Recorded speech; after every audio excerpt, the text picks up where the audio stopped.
আজকে বিশাল মেগা মার্টের পাশ দিয়ে যাওয়ার সময় দেখলাম সেল লেখা রয়েছে। এমনি বিশাল মেগা মার্টের দাম অনেক সস্তা, তার উপর আবার সেল।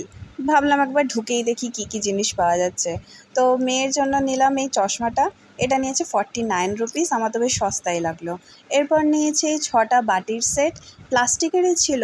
এর দাম নিয়েছে 79 রুপিস। কালারগুলো বেশ কিউট, বেশ প্যাস্টেল কালারের ছিল।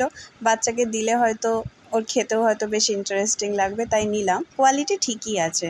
এরপর নিলাম এই চা খাওয়ার জন্য 2টো cup, buy one get one, নিয়েছে 40 রুপিস, মানে একটার দাম নিয়েছে 20 রুপিস করে। আর নিয়েছি এই 4টে প্লেটের সেট, এর দাম নিয়েছে 79 রুপিস। কোয়ালিটি অতটা আমার ভালো লাগেনি প্রাইস অনুযায়ী, কিন্তু কালারগুলোর জন্য নিয়ে নিয়েছি, টুকটাক কাজে আমার লেগে যাবে ওই জন্যেই নিয়েছি আর কি। এরপর নিয়েছি এই 2টো ট্রে, একটা ছোট একটা বড়, দুটোই সেমই দেখতে। কোয়ালিটি কিন্তু আমার ভালো লেগেছে। ছোটোটার দাম নিয়েছে 49 রুপিস, আর এই যে বড় যেই ট্রেটা রয়েছে এই ট্রেটার দাম নিয়েছে 99 রুপিস। আমার কিন্তু প্রাইস অনুযায়ী এদের কোয়ালিটি খুব ভালো লেগেছে। হোম ডেকরের কাজে বা ট্রে হিসেবেও কিন্তু খুব ভালো লাগবে। এরপর নিয়েছি এই কন্টেনারটা। এটা এয়ার টাইট বলেই তো মনে হচ্ছে, এবার জিনিস রেখে বিস্কিট রেখে দেখতে হবে যে কতটা এয়ার টাইট। এর দাম নিয়েছে 49 রুপিস। প্রিন্টগুলো বেশ ভালো।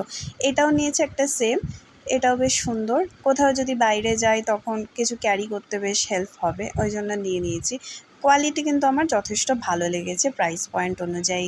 এবার নিয়েছি বাচ্চার জন্য এই ব্যাট বলের সেট, এর দাম নিয়েছে 69 রুপিস। বলটা দেখাতে পারছি না, ও আপাতত এটা নিয়ে খেলছে। এইটা নিলাম একটা ডাস্টার, এর দাম নিয়েছে 65 রুপিস। আমরা ঘরের ইউটিলিটির জিনিস এখান থেকে মেনলি নিয়ে থাকি।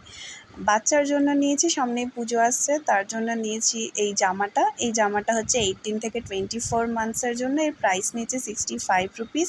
এই প্রথমবার ওর জন্য এখান থেকে জামা প্যান্ট নিলাম। কোয়ালিটি ভালোই বলে মনে হচ্ছে, মোটামুটি ঠিকই আছে, খারাপ নয়। এই জগার্সটা নিয়েছি, এইটা নিয়েছে 99 রুপিস। প্রিন্টটা আমার ভীষণ কিউট লেগেছে।